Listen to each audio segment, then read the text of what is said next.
Hi viewers, welcome back to my channel. Today I'm going to prepare Fireless healthy 3 ingredient sweet recipe. You can just prepare in 2 minutes and a very good option for your kids snacks box. To prepare this recipe, first we need to add 1 cup of puffed rice in a blender and on top of it add 4 cashew nuts and 15 grams of dates powder.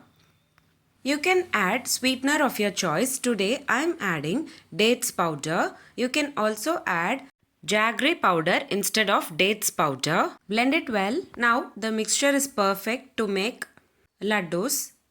On top of the blended mixture, add melted ghee.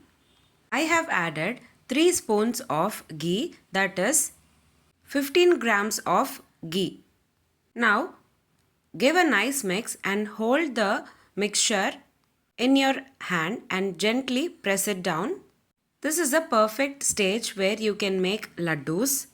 Prepare laddoos and you can store in airtight container for 2 days. That's it. Very simple and easy.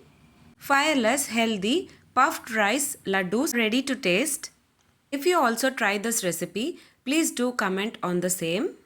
If you like this video, please do give a like and share to your friends. Also, don't forget to subscribe to my channel to get to know many interesting recipes. I have shared many recipes in this channel. I will provide all the links series wise in the description box below. Please do check on the same. Let me meet you again in my upcoming interesting recipe. Thanks for watching.